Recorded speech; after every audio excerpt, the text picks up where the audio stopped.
Hi, I'm your host, Ashleigh C, reporting for Kids First. Today, I am super excited to speak with the Emmy Award-winning brother team Dan and Kevin Hageman. They are best known for their work in Croods: A New Age, Trollhunters, Scary Stories to Tell in the Dark, and the creators of the hit television series Star Trek Prodigy, which we will be discussing today. Welcome to the show, Dan and Kevin Hageman. Thank you. It's so good to meet you guys. Yes, thank you. I love your backdrop. Thank you. I mean, you guys did create it, so you know. It's pretty. Thank you. So, Dan, first of all, I want to start with you. So, what drew you to wanting to create a animated Star Trek series targeted to kids? Well, I don't think it ever really crossed my brain until Alex Kurtzman said, "Hey, let's, what about an entry level show that could be an on-ramp to Star Trek?" And I think Kevin and I, our first instinct was like, that sounds so challenging, and I don't know if we could even hit that target. But then we were like, but if it's about a bunch of kids who don't know anything about Star Trek and they've stolen the starship, it just started getting our wheels turning. And it's been the greatest joy of our lives to really to live in this world that Gene Roddenberry created, this fantastic Star Trek fandom and canon, and that it's turned into our favorite project that we've ever worked on. Yep. So, what have you learned throughout the years about working together as siblings? I imagine that sometimes creatively it can be, obviously amazing, and we've seen that in all of the films and shows that you guys have produced together. But also, what are the challenges in having this job together with your sibling? Well, it's like the message of the show. Like, these kids are only as great as when they're together, right? And I think Dan and I have learned, like, together is how we reach our greatness. And I think it all started when we were young kids and we were playing with our action figures in the backyard, and we create stories together, and we were both playing with our characters and building the story together, to when we were older and we were making, taking our dad's video camera and making little short films, in our basement and stuff. And then now we get to do it for real life. And I think, we've been writing for 20 years and we've learned it's not always agreeing. Like, sometimes I'll hear of some brothers or some partners who create or direct or write, and they're like, "Oh, we never argue." And I'm like, "What?" I'm like, it's creativity, like, and you get passionate about something, but it's also creativity subjective, right? And so a lot of times it's just your preference, it might How not the universe was created, things Yeah. things hitting each other and blowing up. Exactly. Brother sharpens brother. And I think even in that conflict, you learn how to deal with it. You learn how to communicate, which communication is a giant theme for season 1 of Prodigy. And if you're able to communicate together, you can go as far as the stars together. Anything's possible.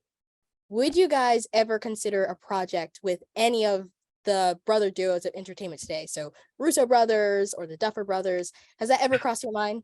No, our first thought was, how do we work with sisters? And so that's why we worked with the Benson sisters, Julie and Shauna. We thought that was so cool because it's like we like to work on stuff that we feel like hasn't been worked on, and I think working with sisters, there's not many sister teams out there. I wish there were more. Yeah, they're producer writers on our staff for Prodigy. Really? Yeah. Well, yeah, it's pretty fun. It's pretty fun to, like, there's just there's a connection there. The relatability, what they've working with your sibling. Yeah. So another question I had for you guys, and Dan, you could take this one. So Star Trek is such an established franchise, and it has so many followers and fans. So what are some key things you kept in mind as you worked on this show? We kept in mind that we knew that they had all of their weapons pointed at us, waiting for us to mess up. Every fan. And we also knew, we took away of like what we just shared what we love about Star Trek, and we're very fortunate that it's carried on. I think people are seeing that the people behind this show love and respect the greater canon, and we try to stick to that, you know, and but at the same time too, we're also giving them new things. We don't just stick to the old. We create new characters, new storylines, new canon. We have to boldly forge ahead, you know, in order to do that. Because if we're just stuck in the past, then it's only going to work for an older audience. We want to bring in a new audience. But every detail needs to work in canon. We have so many advisors who are helping us out and advising us. We have everyone on our crew, like our prop designers, you know, there's things where fans are freezing the camera, you know, on a still shot from our show, zooming in on the console in the background and noticing this icon or this symbol, and it actually connects to some others. I'm like, thank God for our crew, because Dan and I can't keep our one person can't do that. Yeah. And another thing that I wanted to ask as well is, as you know, as a kid, it's interesting to see how I am able to sit down and enjoy watching this show, but I can also sit down and watch it with my dad or my mom. So how did you guys keep your youthful imagination throughout all these years? You know, I think a lot of people, they lose that creativity, and I don't feel any loss of creativity or I guess childish thinking when watching this show. So how do you guys mix those two perfectly together, that both generations can watch it? I mean, a lot of our stories take place what we called, this was something we came up with very early on in our careers, this terminology of the twilight of childhood, which I think is the most important part of growing up, which is the moment when you're kind of going from a child to an adult. It's like that last day of summer, you know, where you feel like you're having the most fun with your friends, but then you got to grow up.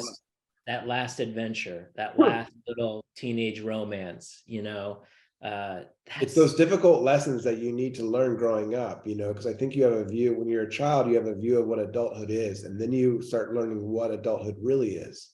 And it's sometimes it's a bitter pill, but I think there's also I reflect very fondly on our adolescence, you know, the best times of our lives. And I think, like, you know, every writer has their own voice, and I think our voice is very stemmed in what, as our childhood growing up together, but also the films that we watched, which was a lot of Steven Spielberg movies. And when I think of the films like Goonies or E.T., some of our favorite films that we want to model, they're stories of wish fulfillment. But also there's stories that I don't feel like a lot of those are being made where they feel like they respect youth, where it feels like oftentimes children's entertainment, they feel very young, or they feel very protective of what kids can deal with. And I'm like, well, let's, you know, kids are smart, give them more.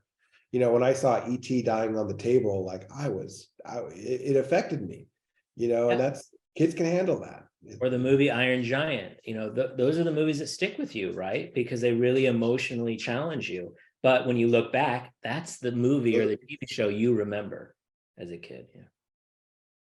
And I respect you guys so much for bringing that up. I totally agree in terms of in, you know, today's day and age of entertainment, there is a lack of you know, respect for, you know, children. You know, as you said, you know, we are more mature in what we can and can watch and view. So I respect that. But thank you guys so much for joining me. And to our fans out there, Star Trek Prodigy episodes 1 through 10 will be available on Blu-ray and DVD from Paramount Home Entertainment and Nickelodeon Home Entertainment beginning January 3rd, 2023. You won't want to miss it. I'm your host, Ashleigh Clyde, reporting for Kids First. Be sure to hit that like button and subscribe to our channel so you don't miss out on our next interview. Bye!